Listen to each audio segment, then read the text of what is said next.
So I guess let's go back to the beginning and just tell me what happened. Okay.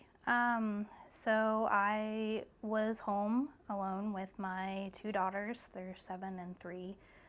We were sitting here in the living room. My husband had just left to go help a friend, and my daughters got up to go to the bedroom and to play, and they yelled out that the floor was wet. So I thought maybe we had like a burst pipe or something. That was just very odd. So I got up and went in there, and there was indeed like little puddles on the floor in my hallway, and their carpet was wet in their room. So, and then we noticed that the window was wide open in their bedroom, and so I went over and closed it, and I heard a creak in the hall, like from the floor. And I turned around, and this man walks in. He's tall, and he's got handcuffs on. And his arms were or his hands were apart. They weren't really close together.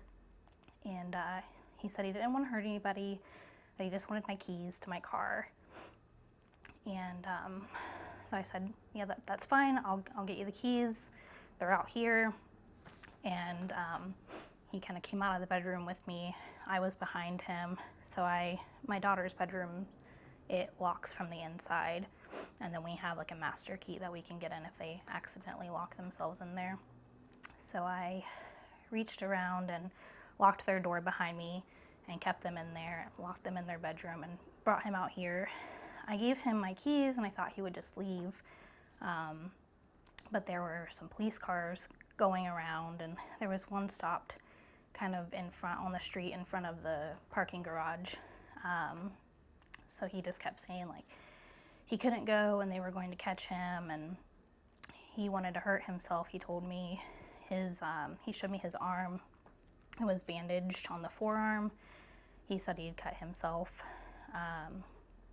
So he kept pacing around my living room, through my kitchen, looking out the windows with my keys. And then he saw some money we had laying out in a bank envelope. He took that, and my phone was laying on the couch. And when he came in here, he took that. He made me unlock it. He made a phone call, I think, to his mother. And after that was done, I tried a few more times to get him to leave. And he just, every time he would go to a door, a police officer would drive by, and then he'd get spooked again, and then it would start the whole trying to calmly get him to leave my house with my car keys. And finally, a police car had gone by, and I told him, like, if you just go out this side door of my house, you can get to my car, and they're just going to keep coming around, so now is your chance to go. You should just go. So he had me cover him up with a blanket that I had laying around to cover up his handcuffs, I guess. And I finally did get him to go out the door. As soon as he walked out, I shut and locked it, deadbolted it, checked on my kids, and then I came back out and my car was gone. So I knew he was gone. So I went in and got my kids and carried them over to my neighbor's house next door and called the police from there. And then they came and questioned me and went through the house.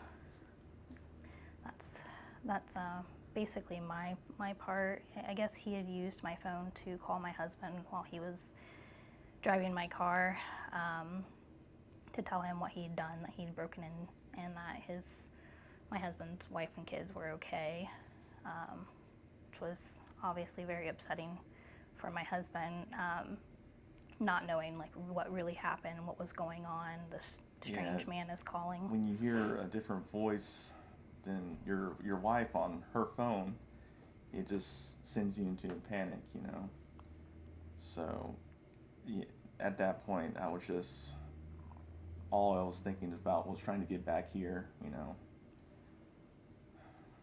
So. What did he say when he called you? He was just mumbling in the background. I don't think he was intended to call me. I think he was just trying to call somebody on her phone, but my contact is the emergency contact. And if you don't have your phone unlocked, usually when you try to call somebody, it either calls 911 or your emergency contact. And he was just mumbling in the background, and I was like, hello? Hello? Who's this? Or hello? And he came back across and he said, I'm sorry. I'm sorry. And I was like, who's this? Who's this? And he just kept on saying, I broke into your house. I took your wife's keys and her car and her phone. And at that point, I was like, what in the world's going on? And then I asked, where's my wife? Where's my kids? Are they okay? And he said, they're okay. You have two kids. He just said 2 little kids, and your wife is with them in the house. And at that point, you're just, you don't know what could be going on. I was like, okay, where are you now? He's like, I'm trying to get some distance in between the house and where I'm trying to go. And I was like, okay,